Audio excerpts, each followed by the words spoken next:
Rob, I'm going to stop you there. Lord of the Clouds is 24 Trent. Well, I'm trying to simplify it. Yeah. No, but there's a new one now that replaces the one. Oh, what? Sorry about that. It's called Cloud Encounters of the Third Kind. Right, okay, right. Edit point. Can you say, what are the ones now then? Because I have obviously used the 24.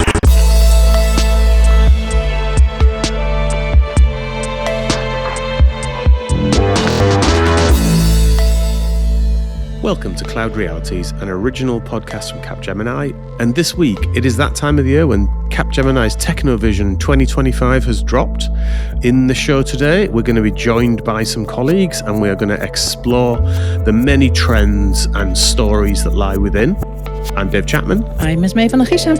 And I'm Rob Kernahan. And for a real deep dive into this year's TechnoVision, I'm delighted to say we have got joining us Ron Tolido. Ron is the CTO and Chief Innovation Officer for Insights and Data. We've got Dr. Bob Engels, who's the head of the Global AI Lab. And we've got Weiwei Feng, who is the Global Tech Lead for AI and Generative AI at Capgemini. But before we get to our conversation, how are you guys doing? Are you well? I've got Robert and Ez with me right now. Yes. Oh, we're all good. All good. The sun came out, didn't it? Right. So the sun is shining. Winter is gone. Spring and summer are here. It does actually give you a bit more of a va-va-voom in your life. I think it was TechnoVision dropping, wasn't it, Rob? It was. It makes me really opened the year up for you. A ray of sunshine arriving on my internet connection. That and King's Day in the Netherlands. King's Day, yes. So tell us about King's Day, Ez. Well, what's with the word? It used to be Queen's Day when we had a queen. We're celebrating the birthday of our king on usually the 27th, but it's on Sunday and it never gets celebrated on Sunday. So this time it was on Saturday, which was weird because you're so used to having it on the 27th. But it's been amazing and such great weather to have. It's huge. We have thousands and thousands of people joining the cities to celebrate, and a lot of artists. Marcel sent me a little Instagram video clip thing, of I think it was like a violinist or something like that playing a repeated loop. And I'd like to thank you for that, Marcel, because that little repeated loop stayed in my head for the entirety of Saturday. Yeah. Are there any specific traditions on King's Day that you have to do? Obviously dress in orange, but is there anything else? For the audience, not so much, other than, go into the city. Oh, yeah, and we have market. Like the children are selling all the stuff of whatever from home, and then they sit outside, and then everyone walks by, and for like €1, you can buy whatever. I think that's one. The flea market, I think that's a huge. And we have King's Night as well. It's the night before, and that's also a huge celebration and maybe an excuse to get drunk. The day before. There you go. Most national holidays end up with that excuse, I find. St. Patrick's Day is a classic around the world. People just go, it's a day of celebration with Guinness. There's nothing wrong with that, is there? Anyway, talking about days of celebration, TechnoVision 2025 is with us. Ez, just remind our listeners or the listeners who might be new to TechnoVision, what is it and where can you find it? Yeah, so TechnoVision serves as a comprehensive guide to emerging technology trends, and it's already been, released quite some years already. So providing insights into how these innovations can be leveraged for business success. It's updated annually to reflect the latest developments and is tailored for various audiences. So the CIOs, CTOs, business executives, but I think for everyone who's just interested in the world of tech. And where do you find such a thing? Yeah, I think it's best to just search whatever search engine you're using, TechnoVision 2025, because otherwise you have the problem that you're looking into later or trends before this year. So no, I mean, nobody could possibly make that mistake. No, you cannot imagine, but it happens, Say you would start doing a recording and somebody who was maybe doing some last minute research would search on TechnoVision and maybe start reading out the 2024 trends. I can't imagine trends. that happens. Really can't. It'd just be an incredible scandal. It would be, absurd to think that would happen, Robert. Especially for somebody who's involved in the creation of the content. I know. Who is that close to it to make such a fundamental mistake? I think but it's a basis thing, isn't it, David? It's calls into question the capability of the individual, at the core. Certainly their research and their attention to detail. No, and the preparation. Anyway, We're going to now throw to our conversation with Ron, Dr. Bob, and Weiwei, where we go through TechnoVision 2025 in quite some detail and pick up some of the threads and the grit in the machine. Hope you enjoy the conversation. And if you want to catch up with the guys outside of that, they have their own show, which is called the Data-Powered Innovation Jam, which you can find wherever you find your pods. So you can go over there and have a listen to their ongoing conversation. And interestingly, they'll also have a version of this episode with us on it on their show in a few weeks' time. So let's go to our conversation now with Ron, Dr. Bob, and Weiwei.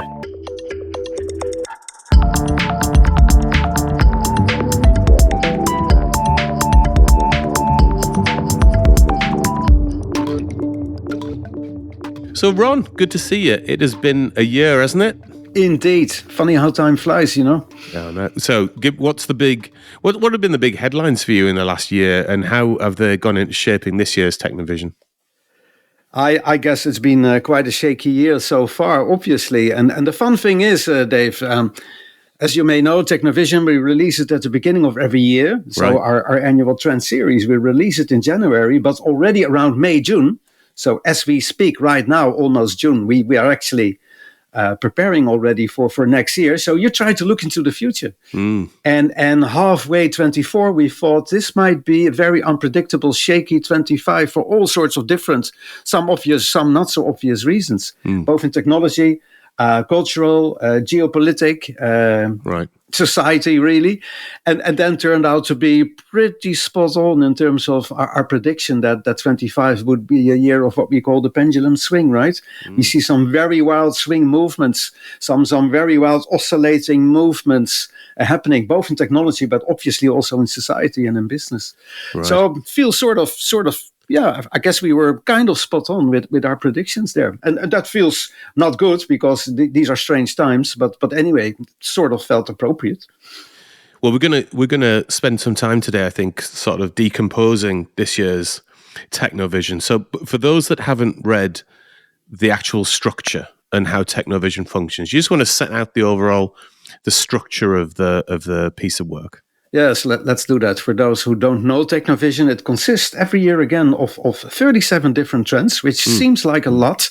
37 trends. Some of them we update from last year because they're still very relevant. Then we get rid of some of them that we feel are a little bit, old by then. And then we always introduce a few new ones as well. But there are 37 different ones. But to make things more easy, we put them in so-called containers. So these trends fit into a certain category of technology trends. So we have invisible infrastructure for infrastructure trends. We have applications unleashed for trends in applications. We have thriving on data for anything data, analytics, and AI. We have process on the fly, which all has to do with the notion of process automation. Then we have a U experience, which is, well, the word says it almost all. It's about the user experience. And we have We Collaborate, which is really about collaboration and distributed and federated technologies. And there is a seventh one that we will not really dive in today, I guess, but that's called Balance by Design. And these are more design principles about how you do things rather than the other 6 containers, which contain, true actual content of trends. So that's the way to look at it. It's quite a bulky document if you would like to read it from A to Z, but we actually say, well, you just dive into a trend or a container that you sort of fancy or that you don't know too much about. Right. And you find out yourself in terms of, does this trigger me? Does this give me new ideas? Does it confirm something? Can I use it as a checklist? There are all sorts of different ways to use TechnoVision as a toolbox on a daily basis for, let's say, any innovation purposes. Yeah. Here for non-linearity of a big document. That's what I'm saying. No. I am very much up for that. Now, talking of being triggered, Robert's here. Hey, hello. How you doing, Rob? It's 9:00 on a Monday morning, David, so I may be slightly jaded. It's brutal, isn't it? It is. I can't believe Marcel has yet again. I mean, who would schedule a podcast, a creative endeavor at 9:00 when your mind's supposed to be its most agile, so you can have the most effective conversation possible to excite the listener, and Marcel does this to us. So apologies to all listeners. I think he's being hopeful, Rob, that hopefully, usually we end up facing each other farther away in the day. So he might be just hopeful that the best is in the morning. Maybe this is a new ritual. Maybe this is the new normal from now on. Very good news for Europe. No. I'd be shocked if we ended up there. I'm not going to lie. You just stop talking about such shenanigans, please. It's just not right. This lack of enthusiasm, it's painful. We like to show up professional, Ron. That's the way we roll. Indeed. That's the way we roll. We've also got with us Weiwei and Dr. Bob. How are you doing, guys? You good? Fine, thank you. Good to be here. Yeah, it's good to see you, Weiwei. How are you doing? Yeah, I'm fine. Excited as well on Monday morning. I found out last Friday, so my whole weekend is thinking about, oh shit, what should I talk about? I often have that problem. So what you're saying is, Marcel not only scheduled it at the worst possible time of the week, but he also forgot key people to invite them. So, I mean, Marcel. These are all very good signs for a brilliant podcast. I can tell already. I can tell already. We normally put into these things. Dr. Bob, how are you? It's not snowy outside your window. I think it's the first time we've done one of these where it's not been snowing. Yeah, exactly. Yeah, we call that spring. Even in Norway, you get spring. It's a very short one, but you got one. So now it's green. Right then. So let's dig in. So as Ron was saying, there are a number of different sections in TechnoVision. And what we're going to try and do today is we're going to go through each one, briefly give a bit of a synopsis on each one, and then have a discussion about each section. And there are 6 separate sections. So kicking us off, Roberto Kernahan with Invisible Infostructure. Robert, are you ready? Now, Rob, I know you had to do a quick little bit of research for this. So are you up to speed? I am, David. I am. I was there. I was there for the initial launch of TechnoVision way back in the day. I did the U experience back Did you then. look like the version of you that's on your ID card? Yeah, the bit like a rabbit stuck in the headlights, not knowing anything that's going on. Yeah. Were we born yet? Yeah. I definitely wasn't, Dr. Bob. I was about 4 jobs ago. Has everybody seen Rob's ID card? I think we should use Rob's ID card. Is that with this episode? Can we put it on LinkedIn? Yeah, I think that would be helpful. So I joined this organization quite a while ago, and I still have my original security pass photo, which is rather alarming and shows how badly I've aged. Well, I think we all have that problem, don't we? Yeah. Speak for yourself. Yeah. All right, Robert. Invisible Infrastructure. So, David, this is the fundamental concept of abstraction of compute, which is the ability to not have to focus on the plumbing, and you can go and do some high-value stuff instead. And underpinning invisible infrastructure is a number of themes. That breaks down into 5 areas in the 2025 trends. And the first one is cloud encounters of the third kind, which is starting to recognize the morphing of cloud into many different things. So a good example that we've talked about a lot on the show is a very hot topic at the moment is sovereign cloud. And that's an example of a variation that's occurring, but we see it right across. So we see divergence in the way they're presenting themselves to the market, the way people are using it, the way people are thinking about it. So I think in this one, the way the thinking around how I use cloud compute is evolving is quite important, looking at all that protection as part of it. The next one is everything, everywhere, all at once, which is basically the trend now, which is I can just get my compute wherever I am, and it's access to the data, and it's all connected.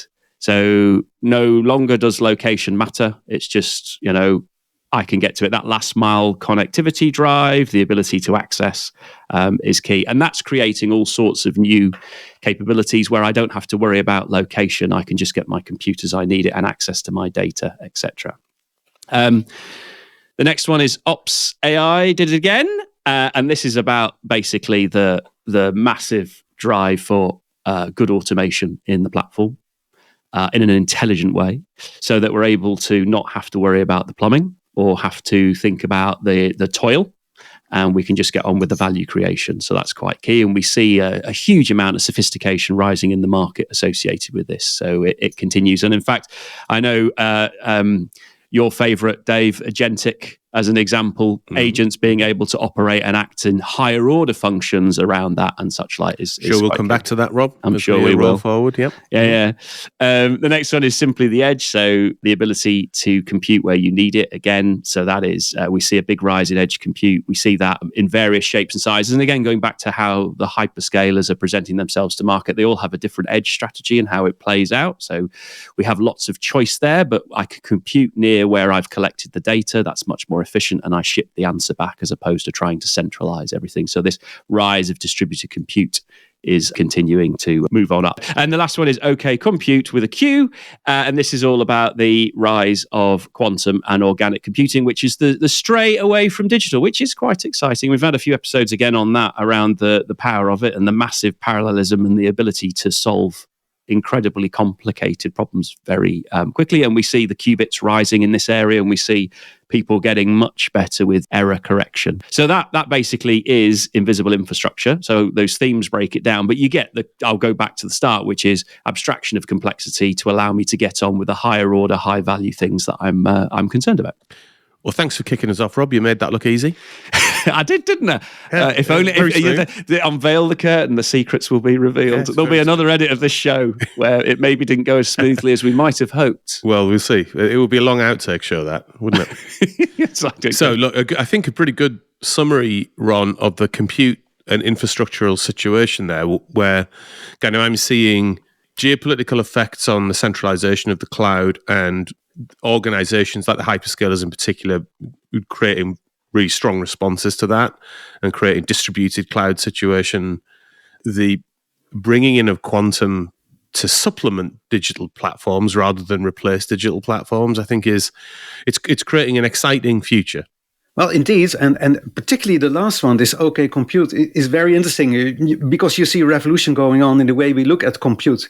Used to be in terms of, okay, there's Moore's law, right? So we'll have some more and more. But if you would say we have more than more, so meaning we're going to look at entirely different type of compute philosophies even and architectures, like the quantum, right, being much more organic rather than the 0 and 1. The life doesn't exist, is not based on 0 and 1s. And you see something there. We feel that it's entirely different. And obviously, we're still a little bit away from it, but there's something waiting there that is definitely, maybe we use the word too much, but would definitely change the game, right? And would be revolutionary potentially.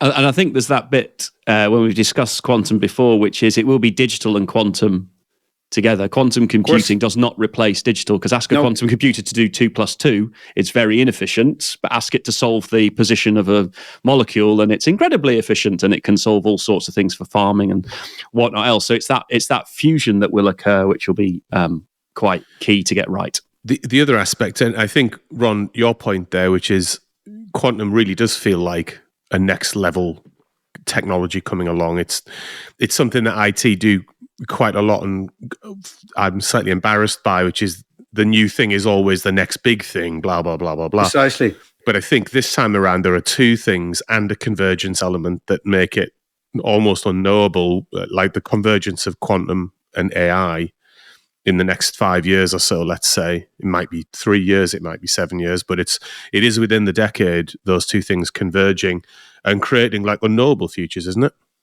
No, definitely. And what I also like, by the way, when I listen to Rob in terms of the 5 trends and the name of the container being invisible infrastructure, and you see something happening there as well. The whole notion of invisibility in terms of it's just there and it actually disappears, I think we now see. And by the way, the pendulum swing aspect of it, it's the overall theme for 25. It all goes back and forth in very unexpected and almost violent ways every now and then, but here this swing back from I want it to be based on cloud technologies because that's clearly what we want nowadays, but maybe I want it on premise or at least be on my sovereign grounds. I think that's one of these very interesting things currently happening, from invisible to hey, I actually want to see it and I want to know that it's on my premises is a very interesting one. And then of course everything everywhere, all at once, connected. The notion of an infostructure. So infrastructure, but not as we know it, because it's really more an infostructure. It's bringing all that data points and action going on at the same time together. We made that up all the way back to 2007, I think, the notion of an invisible infrastructure. And now we're at 25. And it seems to be actually becoming very, very real. I find that fascinating. And what is interesting, the theme back then, we've seen it mature through what is essentially cloud compute and the direction of that. Yeah. So back then, we used to fight the data center, and now it's an awful lot easier, albeit the stat is still close to 80% of workloads still aren't on cloud compute for lots of reasons. That's right. But essentially, there's still a massive battleground to go at with the legacy technology to be able to, harness the types of things that we're talking about. I wonder, Rob, if you've had a chance to look back at the trends in 2024. I did, Dave. Yeah, absolutely. And there's two variations. Yeah. So we've seen a shift there, but yeah, I think the two new ones are cloud encounters of their kind. The way cloud is presenting itself differently, and the everything everywhere has definitely evolved. So the last sort of 12 months have seen a big change. One of the observations I would make in the 24 trends, which I also managed to take a look at before we started recording, there was a big play in that on verticalized industry clouds, solutions. Yeah. I wonder what the big shift has been there, Ron. It wasn't so name checked in the 2025 trends, but it still exists as a powerful part of the infrastructure, doesn't it? But very much so, because I believe that cloud is morphing into something different, and part of that morph going on is definitely morphing towards industry clouds. So industry clouds in terms maybe of application or application services that are specific to a industry, and you simply use it and apply it as an infrastructural service, as is, maybe out of the box, but now also moving, of course, to data clouds and even model clouds that are specific to an industry. So I would say it's all very neatly contained in that first new trend, cloud encounters of the third kind. And with third kind, we mean there's all sorts of different clouds there. It's cloud, Jim, but not as we know it. And it's certainly industry cloud part of that equation as well. Well, in your description there, you mentioned some up-the-stack elements, so maybe that's a good way to bridge into applications unleashed. Well, indeed. Why don't I pick it up? Please do.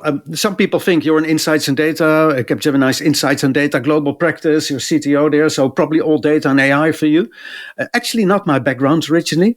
I've been a software engineer by trade. I was one of the very first C++ programmers actually in Europe. I'm not very proud of that nowadays, but still. Oh, come on. That was a hardcore language. You could do horrible things in C++. Absolutely that would go horrible. Wrong fast. Absolutely. Absolutely. And C++ was even an improvement in terms of the horrible things you could do. Yeah, no, it was even more effective because object orientation on top of all the bad things you could do with the C programming language. So yeah, no, definitely something to be extremely proud of. But I also spent quite a lot of time in earlier parts of my career in the Unix System 5 kernel, for example.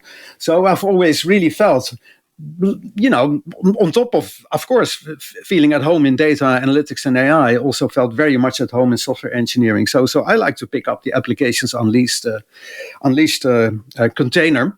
It's actually there right from the beginning. So that's, if we look back at the origins of TechnoVision, goes back to 2007, when I already had the privilege to work on it, right, with the grandfather of TechnoVision, my very iconic colleague and your iconic colleague, Pierre Hessler.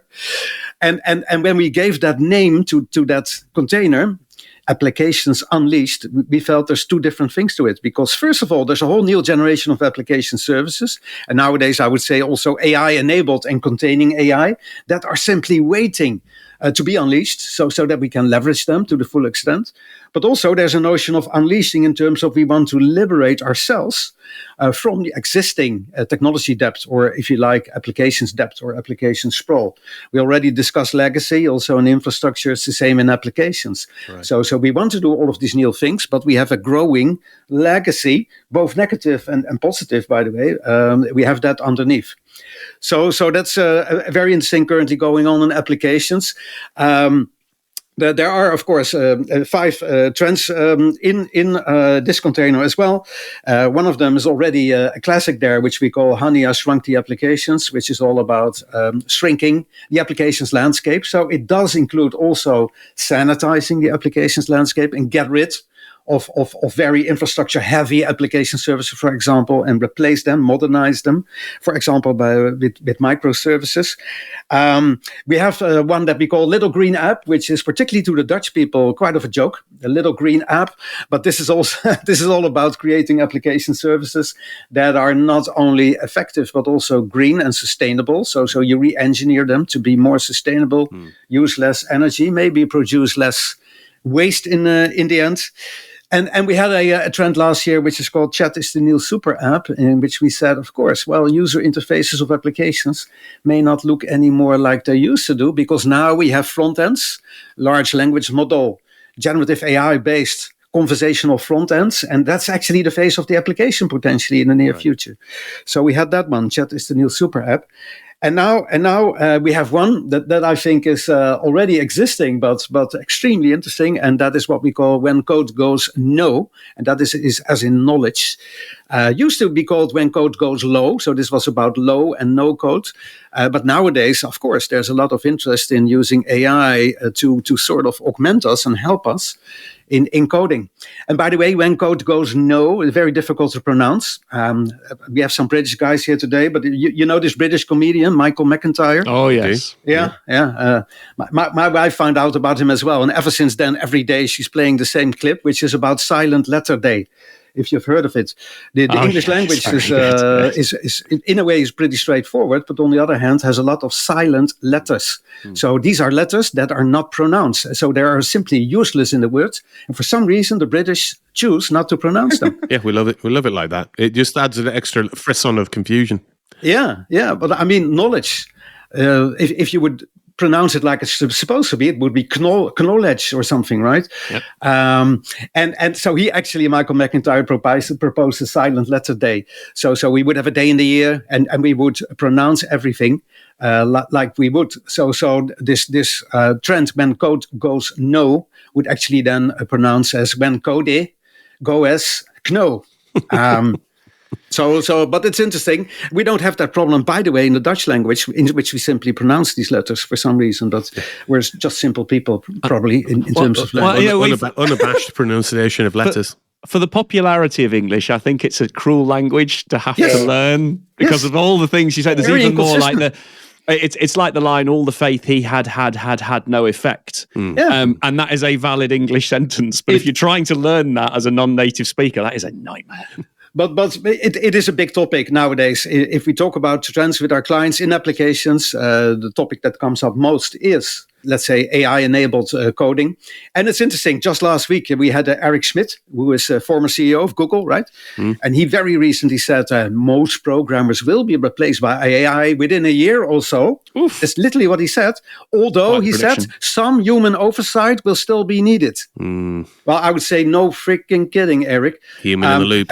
And this guy actually has a background in software engineering. He did contribute to Unix. So kudos for that. But he should know better. I think we should have the whole episode where we have to pronounce every letter. I feel like trying to do this. It's very tempting. It's very, very tempting. Silent letter podcast.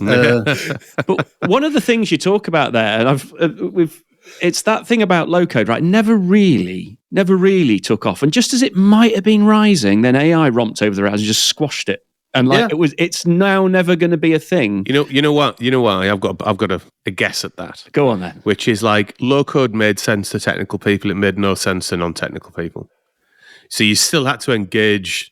You still had to engage with a sort of a technical interface to be able to do low code stuff. So from a democratization point of view, it made it easier for trained programmers, but I don't think it made it any easier for the layman. Would be my take on that. And whereas a Gen AI interface makes it legitimately straightforward for the novice. It's bridged the gap. I mean, the low code thing, if you could learn to engage with the interface, you could describe things in that high level approach. But the shame is, for what was just starting to slowly take off in the last 18 months has basically been destroyed by generative AI being the new interface into what is then writing very technical things. So that whole build of a layer in the middle to interpret your language and down has been gazumped.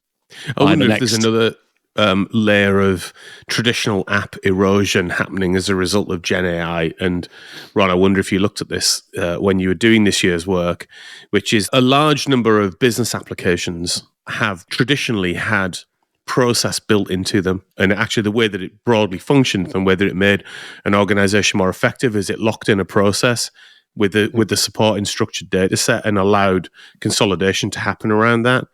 I wonder if you've got a perspective on the impact Gen AI is going to have on that, and particularly agentic AI is going to have on process-based applications.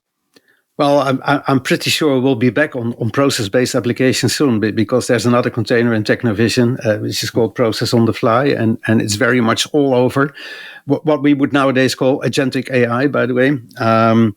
So the interesting thing, of course, is who owns that aspect, right? If you're building applications, you're looking to add generative AI to help you do things, and it might change the way you look at applications. Already shrinking down applications, by the way, in microservices and cloud first, API native type of applications. You see a lot of things happening there, and the notion of a process becomes much more a thing on the fly. It's something that you can configure almost at runtime rather than something that is completely predefined and pre-designed into your code.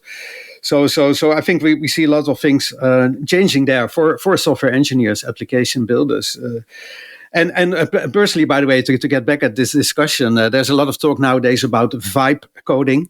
So this idea of vibe, yeah. you're just in the vibe. And I use my natural language, which is, I think, particularly useless, really, for expressing code logic, because otherwise we would have done it right from the start. But this is vibe coding, so I just use my natural language, I see what comes out of it, and then I get into a nice chatty dialogue with my AI, and then when the application seems to run pretty fine, I'll simply release it and use it. Just go with the flow, vibe a little bit, relax. I'm not so sure if that actually will work. I do believe Eric Schmidt did he did allude to it. He said, yeah, we need some human oversight. Well, I believe that code is something so specific and so crucial to everything that we do. So if you do it for the local aquarium club and you build a web application, fine with that. But if you have an autonomous driving car and you're working on software for it and you're like, yeah, let's go with the flow, seems to be pretty much all right to me. What does a microsecond more or less really mean? Okay. I think we're talking something entirely different. There's a lot of software that we depend on, and I don't believe in that vibe style of just having a conversation with AI and create something useful. Maybe I'm too much of a software engineer for that to actually believe. Well, you know how the machine works. I can sense that it's unnerving you. Well, yeah, maybe we should know how the machine actually works. Or maybe I'm a bit old-fashioned there. Well, I'm pretty sure I am. Having the roots in software engineering, but I believe that if you build something and you don't know how it works anymore, you read maybe The Foundation, Asimov? Yeah. I mean, there's a warning there. Well, but there are big machines there, and they used to work, and they were created by, let's say, scientific people that know how these things actually operated. But then years went by, and people still rely on these machines, and nobody has even the slightest clue how that thing actually works. Do we think that's a generational thing, though, Ron? Oh, I hate to say that.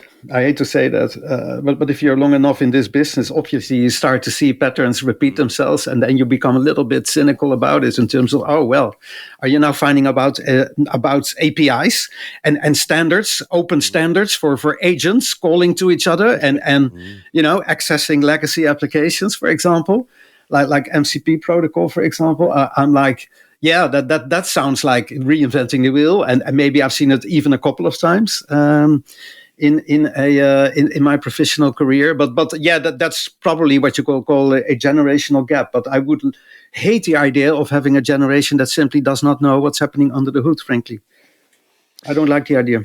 It's the with the vibe thing. It's to exactly your point is the maintainability. If you just vibe to code and it goes wrong, and it's something that's foundational, to use the word, in the solution, do we have the capability to fix it or understand it? Because it's that, and maybe there's it's the Morlock and the Eloy. It's happening again. Let's bring in Time Machine as well. Let's see how many famous authors we can bring let's into the discuss conversation. let's Can I bring in a millennial perspective then? Because I really don't care Save us, how Ez. it works or how it's don't care made. how it works. As long as it just works. And to be honest, I've also had quite some conversations with the senior developers that are the only ones that still know how the spaghetti works. But only from a perspective like we're in deep trouble if this person leaves or goes with retirement. That's the only moment that I think, oh damn, I need their expertise on this. But if we can, that's a damning indictment. If we can take away that risk, and that it, at least I have to be sure that it's that it's trustworthy, ethical, etc. How do you know that? How do you know that, Esmee? Yeah, for the rest, that's a good question. How do you know that? How do you know? You simply trust the system. Oh, no, it's this classical generational thing. Computer says no, so then it's true. So it's no. You see? But also, Esmee, if you drive a car, every time you slam the brake, you want it to brake, and somebody is actually taking care of these brakes and actually ensures that it works every time. Yeah. So you need somebody to be in the loop and under the hood. I agree. And there needs to be someone in the loop. But if I look into the conversations that we've had previously on quantum, etc., and actually we talked to Karel van der Poel from ServiceNow last week, and he actually said we're already past this stage, that we actually think that we're in control and that, it's already done in the fact that AI is already taking over for us. So I understand we're still in the midst of we should be in control, but maybe it's already, we're already past that. We might already be past part free of the foundation, exactly. Part free of Asimov's foundation. Yeah, it's a bit dark. And we've done it to ourselves. We take all of the laws of this stuff, and the commercial arms race just pushes right past it, doesn't it, Ron?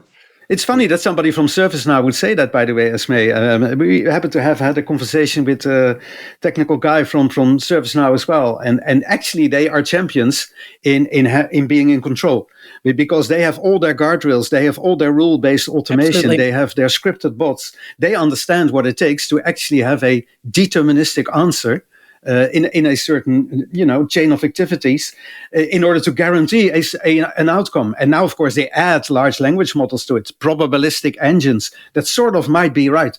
But I think ServiceNow, from their perspective, they're actually the champions of regulated. Absolutely, yeah. It's not on a product version, but more of in general, thinking exactly. Other products are taking over, but not ServiceNow. Yeah, I see. So this is it. We can just mark this date and time as the beginning of the end, or the beginning of the chapter that will be something dramatically different. I'd love to have this same conversation a year from now and see what has happened. Dystopian futures are. I have a feeling we will be. I have a feeling we will be. Unless we've been replaced by AI, Dave, because AI podcasting is now rising as well, isn't it? So we might not have much choice. We'll just be moved aside. Yeah, we'll have AI versions of ourselves, and they just knock this stuff out even faster and more shoddily than we do. An AI that would read all the documents and prepare itself properly. Exactly, Ron. Professional AI. Up to date on the topic. Imagine. You'd be able to ask it about 2025 trends. There'd be no issue. It would come out crazy. Straight away. Imagine. No problem. That's the utopian view of the world. Yeah, that's definitely something to say for it. Talking of a utopia, Dr. Bob, now, how does data support utopian technology? Yeah, okay. Change of topic. Is that a big enough? That was one hell of a pivot there, Dave. That's like a handbrake turn, 90 degrees. I love that one. Okay, good. I'll take that one. But we are actually always using musical themes as well. So I would say this thriving on data container is all about the beat that drives our businesses. So it is 2025 now. We are still using data a lot, and you need it more than ever. And I would say if your business was a great music track, that would be the drum and bass line. So that strong beating foundation that everything else could build on. You might not always notice it, but without it, the whole song falls apart. And just like a good drum and bass maker, I would say, spend hours of fine-tuning those beats to sound perfect. Companies today need to treat their data with the same care. And it's not just about gathering the data. It's also about making it work, making it flow, and also using it to drive the whole business forward with rhythm and purpose, I would say. Now, this container has 5 trends as well, of course, because we're not using even numbers, we told. So there is actually 2 changes as well here. back to the 2024 version. We made 2 changes in the 2025 version, and we have all read them both, I guess. So one is that the first trend was all about data sharing is caring, and we actually added a kind of a parental advice now, but take care. Because first we were actually talking about in your supply chain, in your businesses, you wanted to fuse data with suppliers, with external parties, with different organizational parts, but also maybe with the whole world, just to make things work better and integrate it better. But with AI on the rise, you can't just throw data around without thinking. So data safety, privacy, truth, they're must-haves now. And it's like checking sound levels before sending out a track. One wrong move and the whole mix sounds bad. And that is one of the things you really need to take care about. So with the power to the people trend, it's about making data open to all, and it's pushing it to where the business really happens. Data experts are harder to find. AI and smart tools are bringing a self-help option, so you can actually find stuff yourself. You should be able to gather your data yourself, even if you kind of a vibe data usage, I would say. And it's like when music making tools went mainstream. Suddenly, everyone could make tracks from home. So that trend stays. The third one, which was my AI generation in the 2024 version, it was really about these AI generations now using this AI to create stuff and create new types of data. We have changed that one into AI meshed up. And you would love this one, Dave, because what is AI meshed up about? It's about AI solutions that aren't a one-size-fits-all anymore. They're becoming a lively mix of systems working together. And what does that point to? Yeah, it's the agentic approaches again. Huh? We're going to try and unravel that for Robert when we get to Weiwei's section. We'll help him. We'll help him. We're all lean in and see if we can crack it. I need, like Dr. Seuss, Green Eggs and Ham. Can you write the guide to agentic in that poetic format, please? It's coming. Yeah. It's coming. But in this AI meshed up trend, these linked AI helpers, they create feedback loops. And they're driving better work with that. But like mixing complex beats, this freedom needs watching for ethics, fine-tuning. It's very powerful, but you better know what you're doing, I would say. The fourth trend that we have is net zero data. We had that one last year as well, and it is as relevant as ever, I would say. Being green isn't just for the planet, it's also for your data. Data helps to reach your zero harm goals, but the data itself needs to be green as well. So it goes both ways. So you need the skills in your firms to measure and cut these harm levels. And it's also time to get smarter about what data is needed and fight data waste. The data graveyards are just growing for every day. And just like a tight beat that does more with less, big data isn't always better data. So, Dr. Bob, the big question I generally have when we talk about data on Cloud Realities is how to unlock it. So, like generation after generation of new data technologies have come along, and it's always founded on the issue that organizations don't know what they haven't got it cataloged, there's no structure, and therefore they find it hard to unlock the power that they have there. Are we finally past that point of needing to do all of that, and we've got the tools that can just interrogate what we have and make sense of it, or is there still work to do to unlock your data? Yeah, so that is the data equivalent of vibe coding, I guess, that you're referring to. Vibe data, that sounds good. Yeah. So, well, in a way, I mean, there's two aspects to that. We have been doing that. You remember BigQuery and so on, all these approaches with data lake houses and so on. Right, exactly, It was already, that was the nirvana for a while, wasn't it? Like, get it all in the lake and you'd be fine. Yeah. And what do you see now? I mean, but the interesting thing what you observe in several use cases and applications of AI at the moment is that as soon as you start to do stuff in larger contexts, you see that this knowledge about the data and the meta layer, the meta information is needed. And they are building things. So, for example, the code translation cases of large compute stacks. What do? They abstract it into graph knowledge. They make a meta layer around it that describes the whole stack, the data, the functions, the classes that are used, so that they can actually use that in the translation and keep the context. And this context is also in all your data applications, if you throw everything on a single heap, it will be very, very important to know what's in there still, also in the future.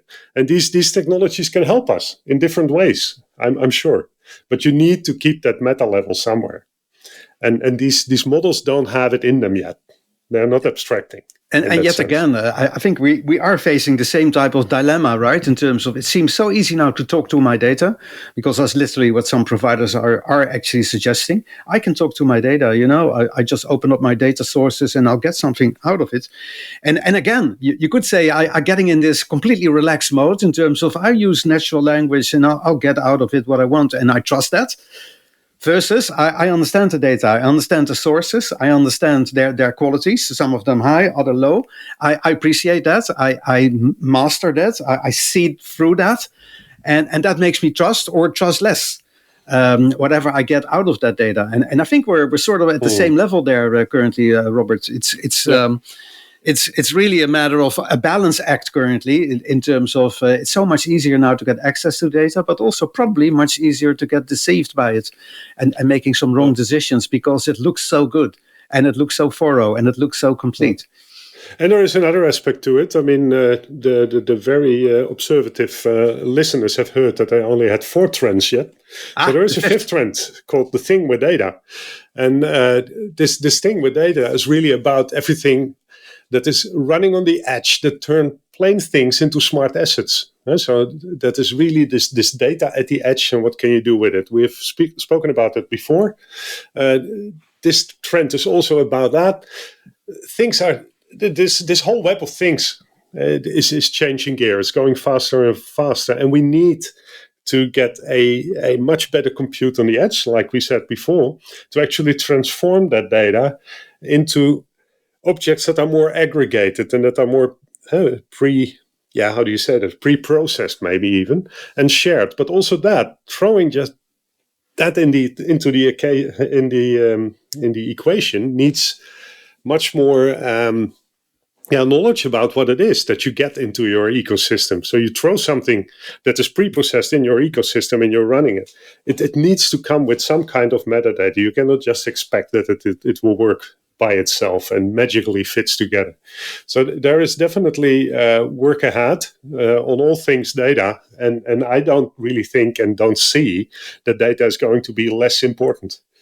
And then, I mean, at the same time, you see that there is so much data created now that is actually not having a good link to reality. That is probably also data that can actually obstruct your systems and your supply chains and your processes and everything. So it can also be a dangerous thing that's going on now with all this data generation and just sharing that on the internet. Everybody wants to declare themselves data powered these days, right? Or wants to thrive on data. I actually read about SAP, which I consider quite a process company because they have process in their DNA, in their veins, and they actually declared themselves, we are now data central company. And I'm like, SAP, really? You are, I thought there was some process involved there.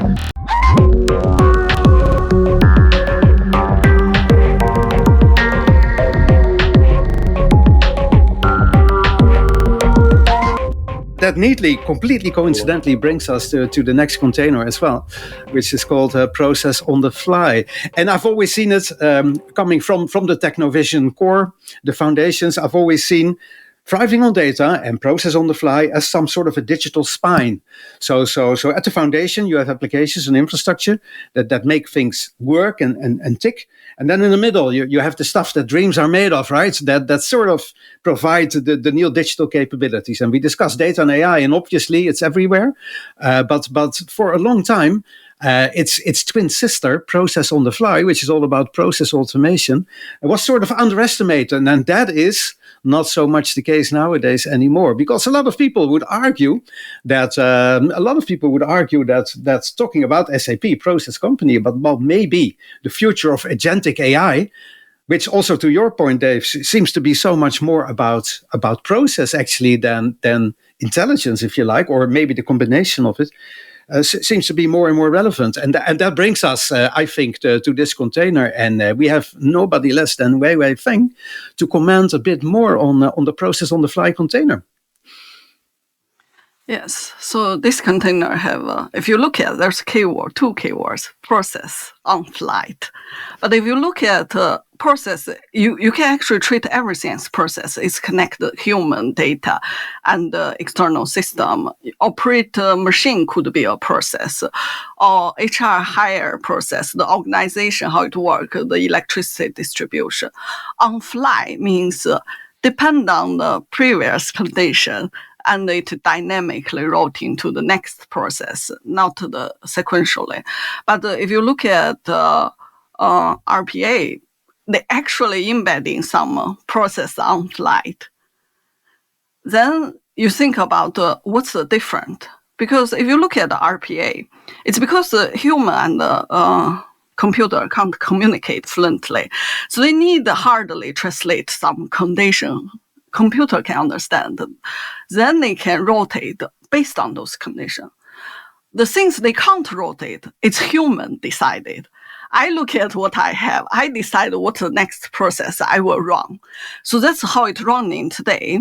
Then with agentic AI, you start to replace human this process because you can understand natural language, or you also can translate condition to be more sophisticated than just hard-coded condition. That's what is the agentic AI come into the place. We replace some part of human process to the automation. But if you look at all this agentic AI powered by the function calling, all the different tools with MCP and with 8-way agent to agent, you can say we have one trend called you can't touch it. It's because a lot of service is already supplied by third party. Your job is put them together.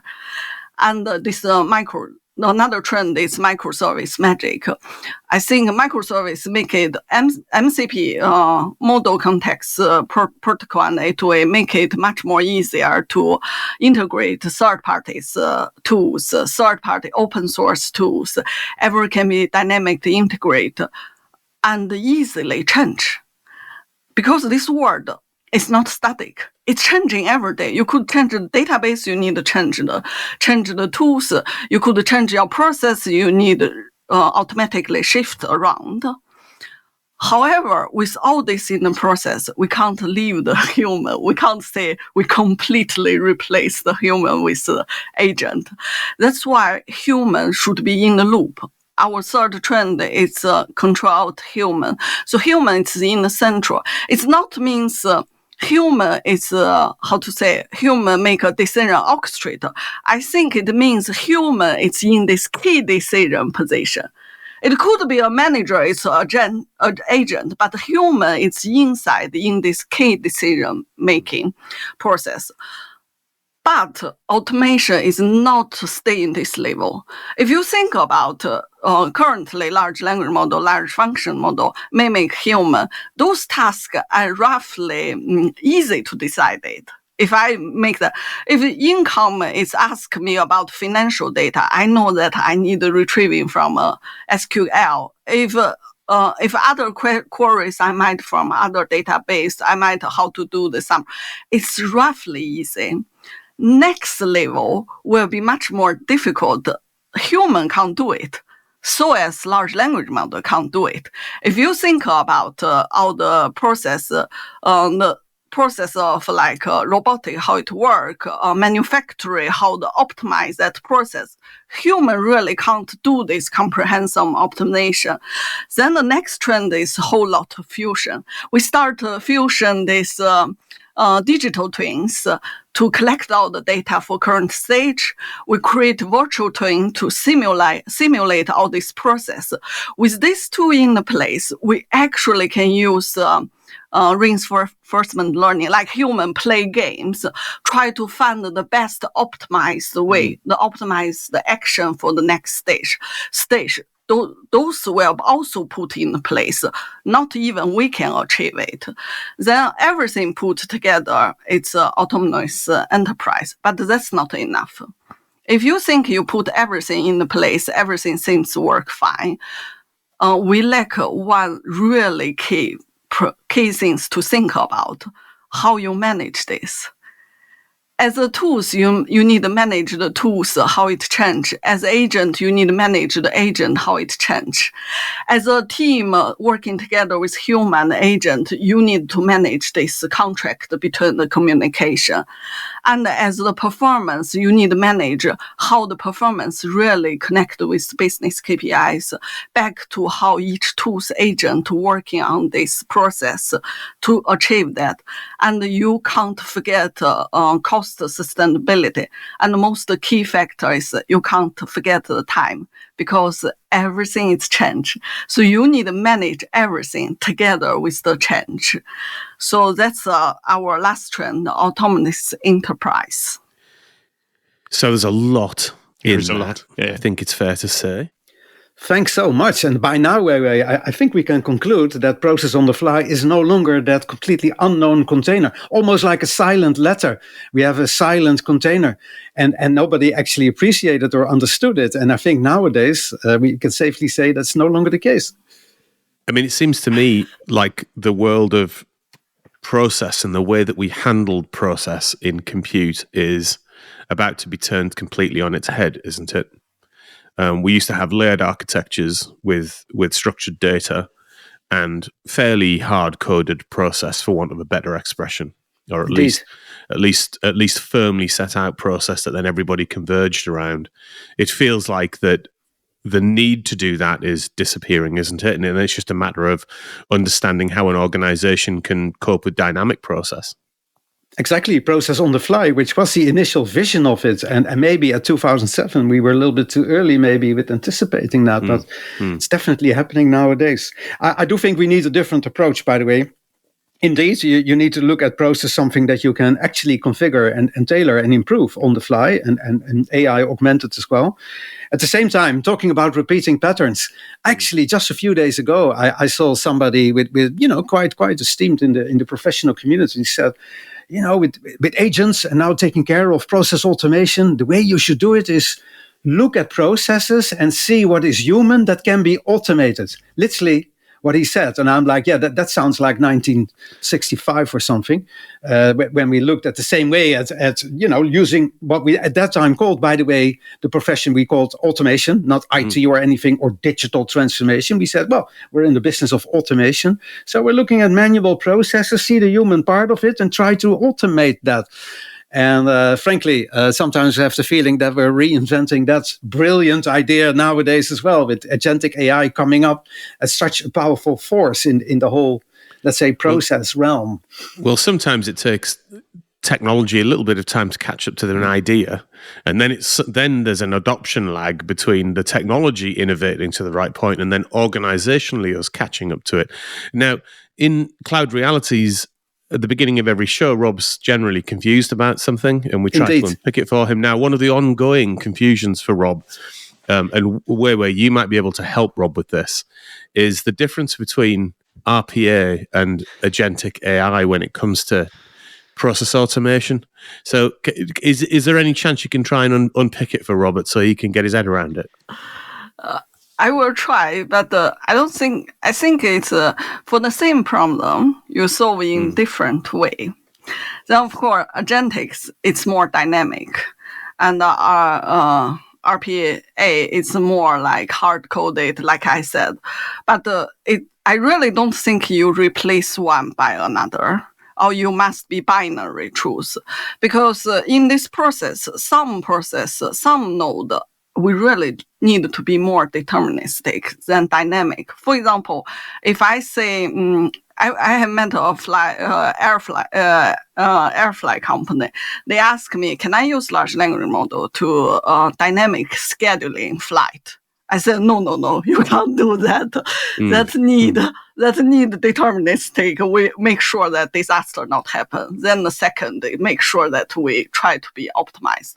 So in the same fashion, in certain process, we really need hard coded from this to another. In certain node of the process, we can replace by agentic. Does that help, Rob? Dave, I'm going to go on strike for podcasting with you. That's what I'm going to do. You don't have to feel bad. I'm a protest. Marcel, I'm officially in protest. I'm lodging a formal complaint. Are you refusing to engage in the RPA versus agentic debate? We'll put that on LinkedIn if you're okay with that. Yeah, just as an FYI for the entire community. He's only saying this to sort of deflect. He's trying to deflect. Of course, I'm deflecting, Dave, because you keep bringing this up. Still confused, right? Still confused. Exactly. I mean, it speaks for itself, doesn't it?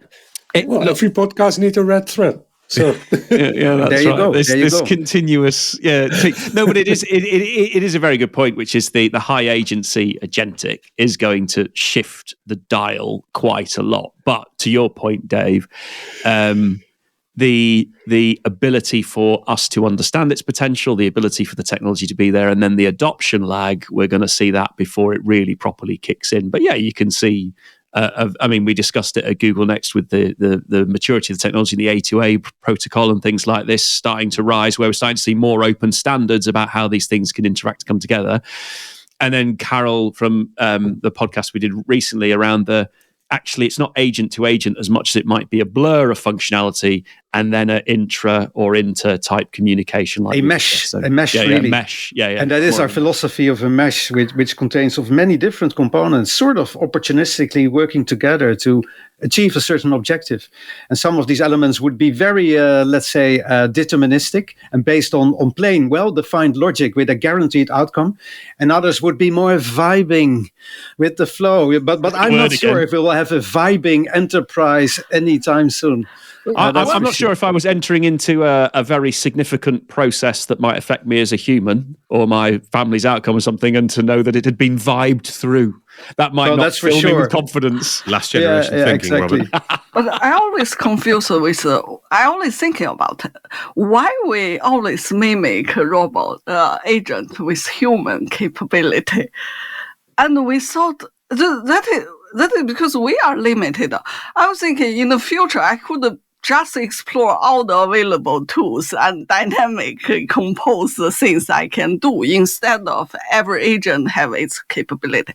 I don't know how it affects performance, but we are in this mindset as we always need to mimic human.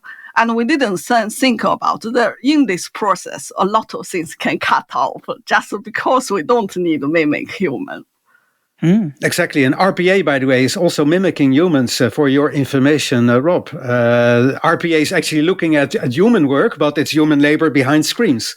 And people using different applications and cutting and pasting information and looking up things and then making a decision is actually looking at the human activity. And then we're trying to mimic that. So, which is a nice, but actually simple and naive process. And if you become more AI native, I know of countries even wanting to become an AI native country or an AI native government. You start from thinking from the intelligence perspective, and then you create your services on top of it, which is very different. And one of the things that humans do and have always done is anthropomorphize. It's easy for me to say. Anthropomorphize things. You know, we imbue things with human traits. We try to understand the world around us in terms of the things that we already understand. Precisely. So I think your point, Weiwei, is spot on. Like, why should these agents have human characteristics? We do that probably to make ourselves comfortable as humans, right? But it will be when agents are building agents that we probably really start to see what these things are capable of.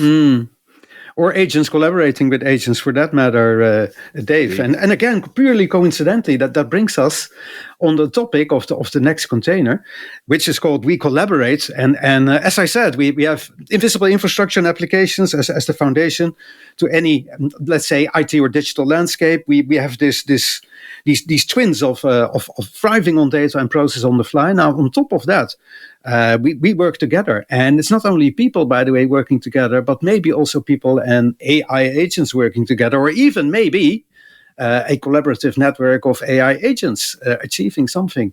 So this is the subject matter of We Collaborate. And I'm pretty sure, Dave, you have something to say about that.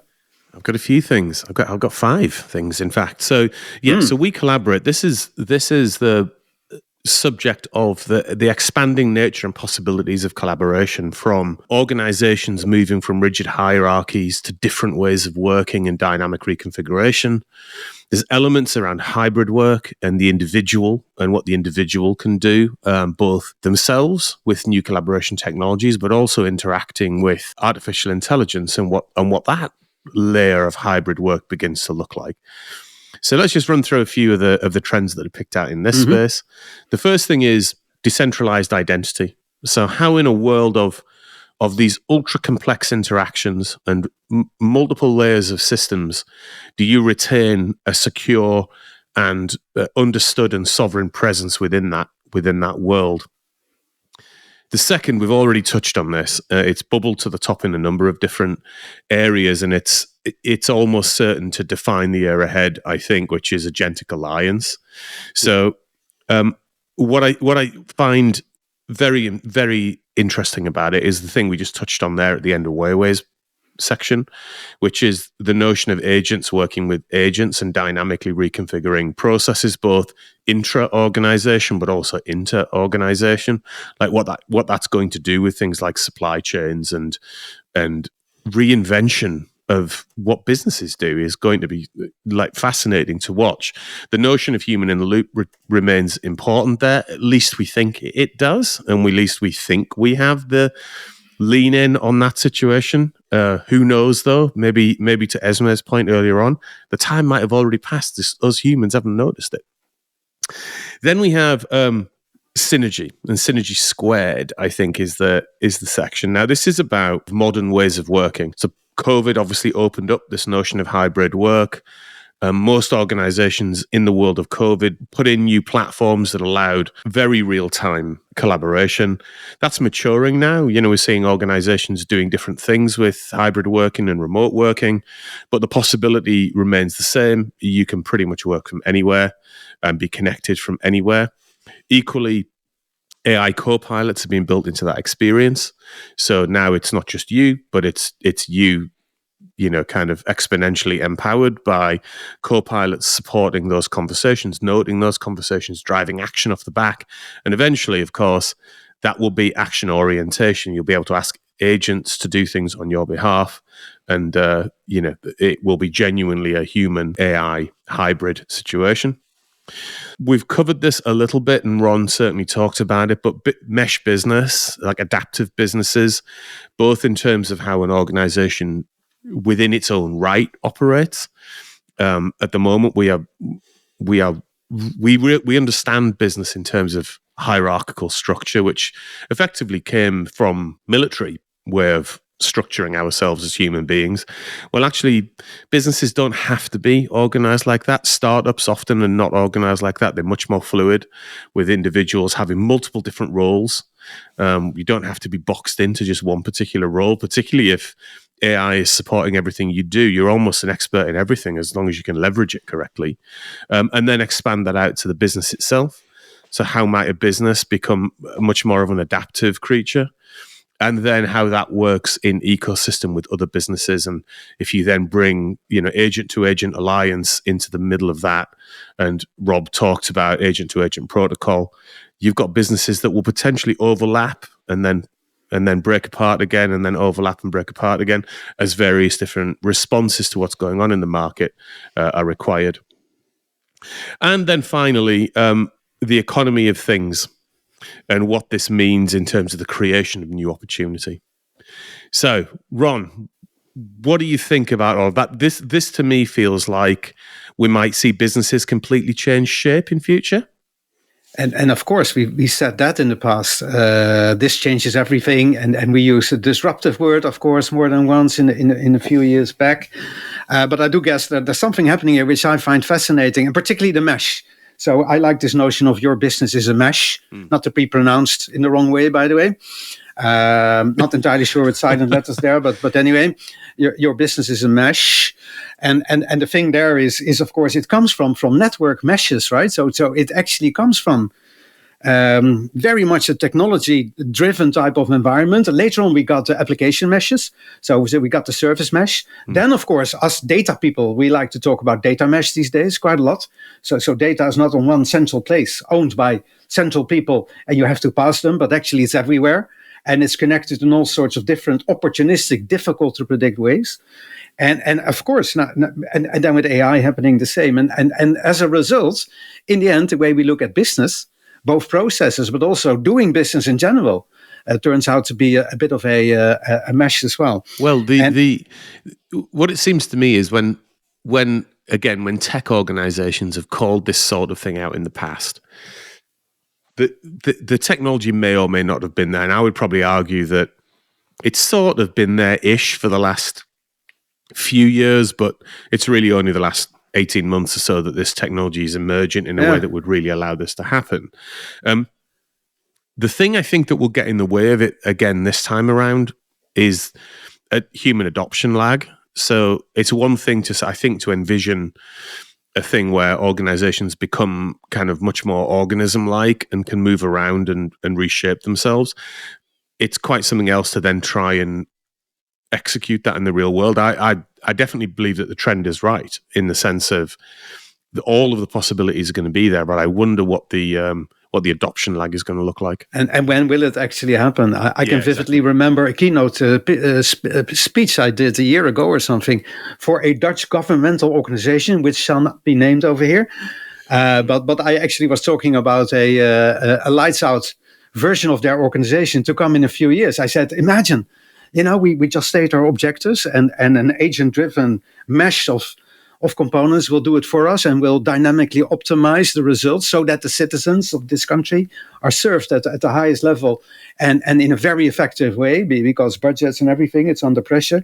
And I was doing this very enthusiastic keynote speech to a room full of people that were actually doing these processes as we speak, and we're collaborating in the ways that they're used to. So there was I would say, at best, lukewarm response in the room, and it was one of my worst speeches in years. And I did realize we need to realize we're dealing here with people, and they have their place in the process. They have their place in reaching objectives. They have a place in working together as human beings, augmented and enabled by technology, maybe. But one of the things that hierarchy helps an organization do is get everybody clear on what they need to do. Sure. And then you can put process across the top of hierarchy. If you actually zoom back though to smaller scale organizations, they are much more organism-like to start with, founded organizations and scale up organizations and things like that. And it's only when organizations get to a certain size that they become more difficult to administer. Now, I do think that agents then, and that being a hybrid human AI shape, is inevitably going to create a new type of organizational shape. So one of the things that agents can do is, one of the biggest issues with operating models that grow is the complexity of the communication pathways, and that's where divisions get formed and hierarchies have to be installed, because that's how you need to manage, traditionally the best way to manage overload on communication. Agents can dramatically reduce the amount of people required within an environment to be able to achieve an outcome. That fundamentally can now reduce communication burden and allows a flatter structure to sustain for much longer. So through that, I'm hoping that operating models can be quite different based on an agentic future, because you can remove the burden that is the communication issue. Let's not forget about the leaders. I think I truly believe if we have leaders in the room that are able, to grow their own consciousness, to handle that type of complexity, but also to get away from their ego and get into ego, that you're removed from the role that you actually have, but you're becoming part of maybe holacracy, because that's actually what those are types of organizations you're talking about, fluid, organic. That's, I think, is the biggest challenge of a lot of companies, to get away from that ego state.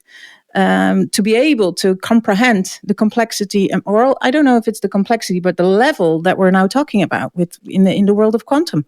I mean, we should really ask Dave about that ego question and how to deal with a massive ego. So, Dave, you got any comment on Esmee's point? It's a wrestle, Rob, quite honestly. A daily challenge. It's a lifetime burden. But he will not bother you with that, Rob, because that's way too complex. Exactly, Rob. I love that one, by the way, Esmee, from ego to eco. I'm pretty sure you must have been using it before, but that could have been a TechnoVision trend name, from ego to eco is absolutely a very good one. I see that. So talking about Esmee van der Giessen. By the way, such a privilege to pronounce this name in proper Dutch. Esmee van der Giessen. That's the way to pronounce it, You're guys. not suggesting we mess up names on this podcast. Not at all. Not at all. It would be horrible. Almost as horrible as silent letters it would be if you would properly pronounce the G in our language. So I will not bother you with that. If you all just got into the mode of calling yourselves like Fred Smith or Smith. Susan Howard, it would be dead easy. Come on, change all your names, please. Yeah. Well, let's not get into that, but instead, let's go into the final container of our discussion, which is called You Experience, and is all about what, in the end, matters the most, and it is how we experience technology to help us and how it communicates with us. And there's certainly a lot happening there, and we have nobody less than Esmee to introduce us to this container. Yeah, so I'm very excited about this because we've entered a new era, right, where technology adapts to whoever is on the other side. Could be a customer, an employee, a user, or even an algorithm these days. So interactions feel seamless and intuitive, at least that's what we're striving for, making businesses faster, smarter, and more human in how they connect. So we see these 5 trends that we're going to dive into. Phase 2, interface. So user interfaces, and I think I've been struggling with this, and still, why are we still typing? That's weird, right? Why are we still using a mouse and a keyboard? That's also one of my frustrations, but I think that's still quite a question to answer, I think. But they are becoming more human-like, so fostering intuitive and empathetic interactions. I think we've already discussed this as well. Just ask a chat, whatever, and you will be provided with information and apps these days, or maybe in a year, do they even exist at all?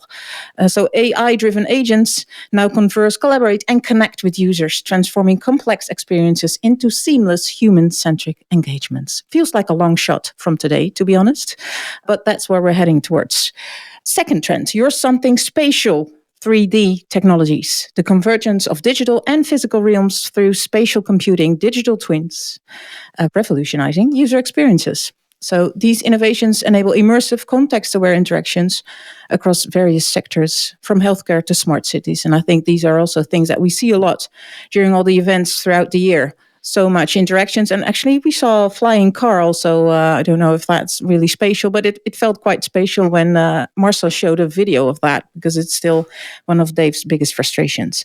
So maybe the flying car. Really? Are you buying it, though? I thought maybe it's a bit fake, but okay. I don't see any real evidence of it yet, Esmee. It's my datum, Ron, in terms of whether we're really progressing as a society. We were sold the notion of flying cars quite some time ago. And have you seen the ridiculous efforts at flying cars that tech companies are doing today? If you took a helicopter and try and made a worse version of a helicopter, that's what their version of flying cars. That's what they're at, right? That's what they can come up with. Yeah, absolute rubbish. Although, if you actually think about it, flying car, actually the helicopter does exactly what the flying car wants you to do. A car. Exactly. I think you're missing the point of the car bit. But if you're flying from point to point, why do you need to drive? You just point to point it. Because you might have to, last mile stuff, innit?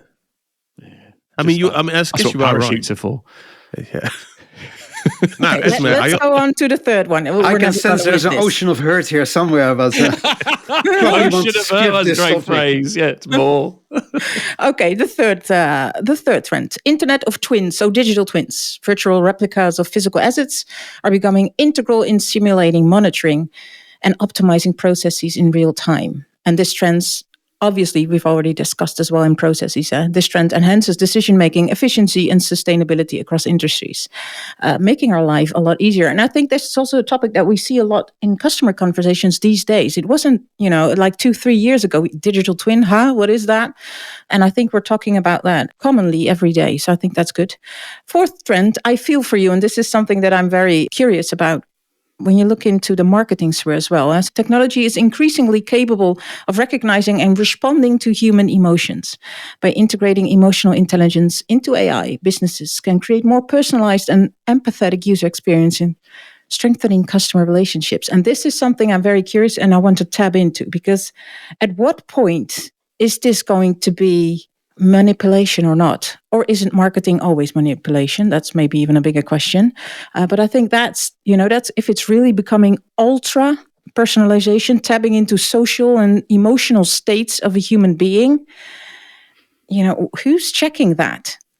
So if we're talking about these hyper-personalization experiences, so they're creating in the moment, in an emotional state, and it even knows you better than you know yourself. It already checks my app, what time of day of the week it is or month it is, or maybe you even see some other patterns that could be tricky, or actually heard about a conversation that you had with your spouse or with your colleagues, whatever, and then it actually tabs into your most sensitive day at time and then comes up with that ad. Hits you when you're at your weakest. It's how they're going to take over. But it's an interesting point around the ability to have a conversation with an AI and have a dialogue, and then it kind of remembers and you can go back to it. And that's been a big shift for you're able to muse through an idea to maybe help you get on your way again. But what I like about it is the AI starting to come and prompt you to say, you're normally not very good at this, so I've done it for you, and don't forget to ring Dave at 3:00 type thing. Yeah, it's that which is going to change things a bit, changing the experience.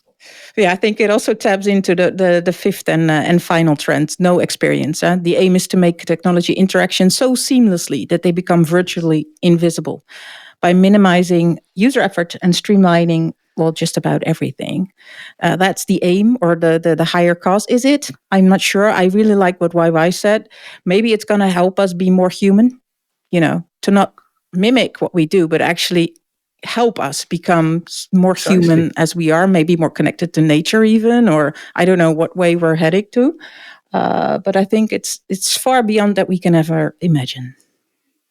I think it's the culmination of everything, isn't it? We're fundamentally technology trying to change our experiences, humans, whether that be radically more efficient or more immersive or more enjoyable. That's the game those we're are in, all isn't business outcomes. Yeah. They're making us more productive, more efficient, more. Do you know what I mean? But is it making us more human?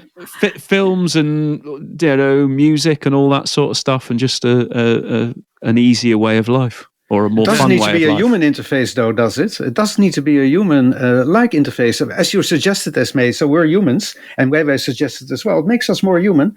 But also, if we communicate and being interfaced with something which is decisively not human. We already discussed the anthropomorphism, Dave. There's some silent letters there, by the way. Anthropomorphism. It's a tricky one. But this tendency that we sometimes have to completely try to duplicate or copy what we are as human. As humans, sort of brings us in the uncanny valley, right? When, for example, I don't believe in humanoid robots at all.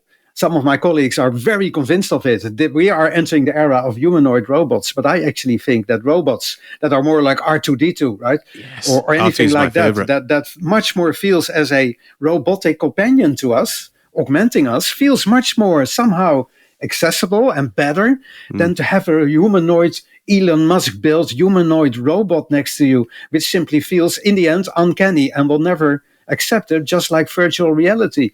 Second Life at the time, metaverse, probably for the same reason, doesn't really compel to us. Well, on your show, you often talk about music, I think, yes, and use music as a thread and a framing for the beauty of life and things like that. Where do you guys stand on AI generated music? Oh, hot topic. I'll ask Robert first.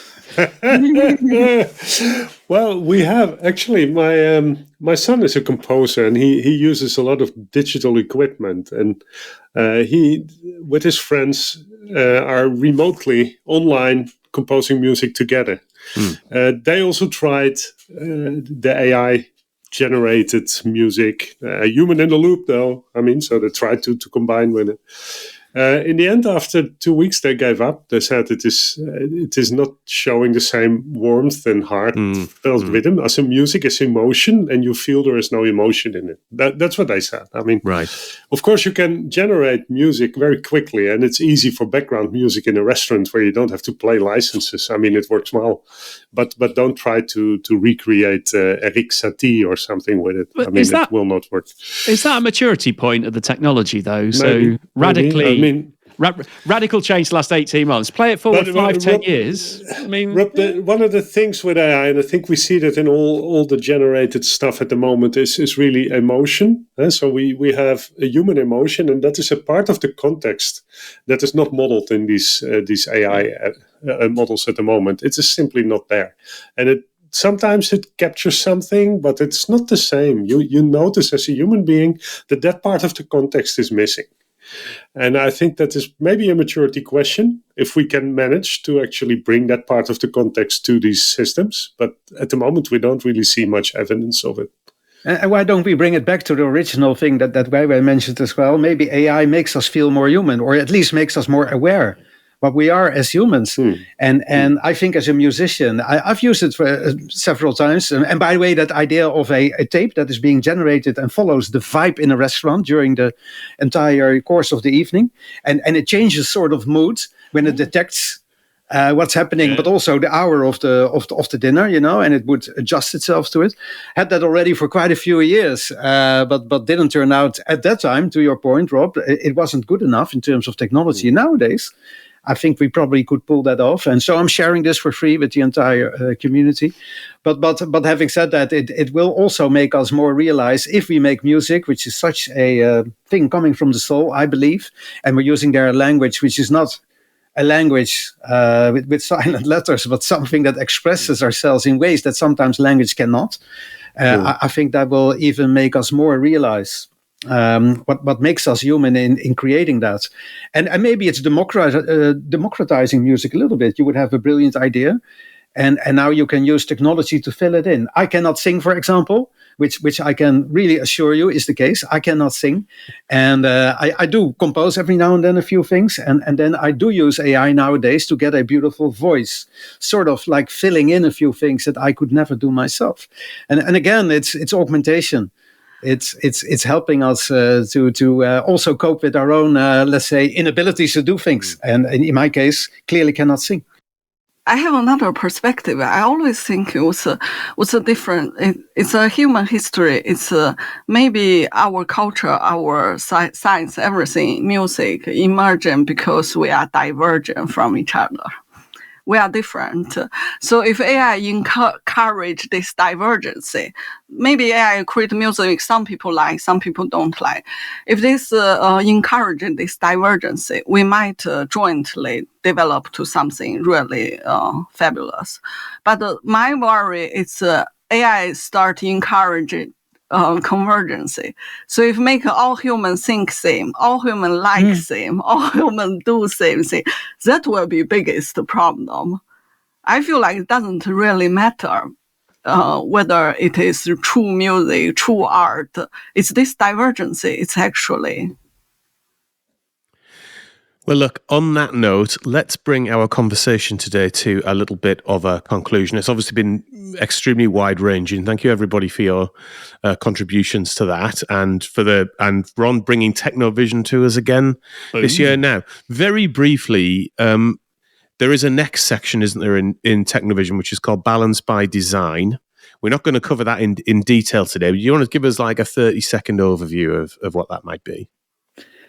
Well, balance by design, as I said, is much more about how you do things. And sometimes we notice that you can be very, very aware of the hottest trends, and you embrace them quickly, and you understand what it could do to your business. But then, as we discussed before, then it's the people and the culture and the mindset that are actually inhibiting you from creating the success you were aiming for and were expecting.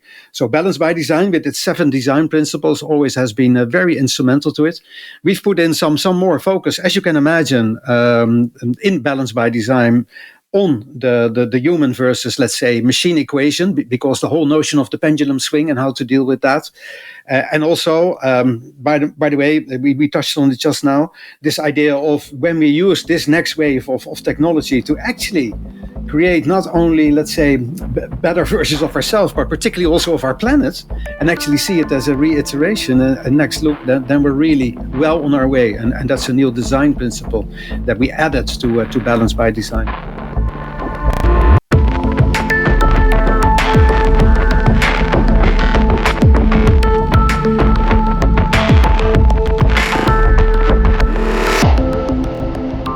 Wow, that was a big one. It was. A lot in there, isn't there? There is a lot in there. I mean, 30-odd trends, something like that. I mean, it felt to me, though, to be a pretty accurate picture of kind of not only where we are in terms of technical possibility, but I liked some of the threads in terms of what it might mean for businesses, what it might mean for the individual, and such like. Rob, I know you were involved in parts of the writing of that paper, both the 2024 one and the 2025 one, I think. Yeah, that is great. For me, that is very true. I also do the industry versions of it for aerospace and defense and such like. But you can get variations, public sector, etc. This sort of stuff. So what does it mean? What does it mean to you, and how you think it's useful? So Ron was right when you dip in and dip out. But it for me, fundamentally, it is a way of framing the complexity of the technology challenge that faces us. And how we can think about it. And by being able to think about it in a structured way and bringing a clarity to the topics and what they really mean, it allows us to then dive into the detail and get it right. So use it as a framework to think, and then that helps you, get your next action being one that is one based in that will create value, and you have clarity around it, and you understand the why. We're faced with such complexity. How do we demystify it? That, for me, is the core of what TechnoVision is. And as it was your first TechnoVision show, we've done it. I think that was the third one we've done with Ron and Dr. Bob. Now, what was your first impressions of that big exploration? I think it's very useful. We've been talking about a lot of themes throughout the show, obviously, and you see interconnection, I think, on a lot of places. But I do love the deep dive, if you talk about Applications Unleashed, which I was also involved like 2-3 years ago in the steering committee. And I love that wide exploration of topics. And I really like the fact that we, try to grasp them together with Dr. Bob, with Ron, and with Weiwei. I think that also brings in a different perspective. It does. And if you want to catch up with Ron, Dr. Bob, and Weiwei, they've got their own show, Data-Powered Innovation Jam podcast. So go and have a listen to their ongoing conversation. If you would like to discuss any of the issues on this week's show and how they might impact you and your business, please get in touch with us at cloudrealities@capgemini.com. We're all on LinkedIn. We'd love to hear from you, so feel free to connect and DM if you have any questions for the show to tackle. And of course, please rate and subscribe to our podcast. It really helps us improve the show. A huge thanks to Dr. Bob, Ron, Weiwei. Our sound and editing wizards Ben and Louis, our producer Marcel, and of course to all our listeners. See you in another reality next week.